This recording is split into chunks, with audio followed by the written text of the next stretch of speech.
ஐயோ, கொஞ்சம் மெதுவா வந்திருக்கலாம்ல. விபத்தை பார்த்ததும் உறைந்து நின்ற பொதுமக்கள்.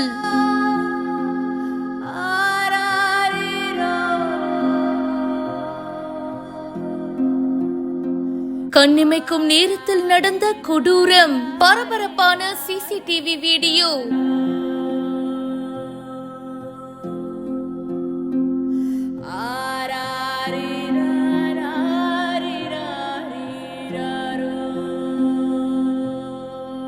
கொங்கணாபுரம் அப்படின்ற பகுதியில கண்டெய்னர் லாரி ஒண்ணு வந்துட்டு இருந்திருக்கு. அப்போ அது சைடா திரும்பும் போது பின்னாடி வந்த இருசக்கர வாகனம் மோதி விபத்து ஏற்பட்டிருக்கு. விபத்து சம்பந்தமான இந்த சிசிடிவி காட்சிகள் இப்ப வெளியாகி பரபரப்பை ஏற்படுத்தி இருக்கு. அந்த லாரிக்கு பின்னாடி இருசக்கர வாகனத்துல சவுந்தரராஜன் அப்படின்றவரு வந்திருக்காரு. வண்டிய ரொம்ப வேகமா ஓட்டிட்டு வந்ததா கூறப்படுது. சம்பவ இடத்திலேயே பரிதாபமா இறந்து போயிருக்காரு. ஒரு செகண்ட்ல எல்லாமே நடந்துருச்சு. அந்த ரோட்டோர பக்கத்துல கடையில நின்னுட்டு இருந்தவங்க இத பார்த்து அதிர்ச்சி ஆயிட்டாங்க. லாரிய சிறைப்பிடித்து உறவினர்கள் போராட்டத்திலையும் ஈடுபட்டாங்க. இந்த சிசிடிவி காட்சிகள் இப்ப சமூக வலைதளங்கள்ல வேகமா பரவிட்டு இருக்கு.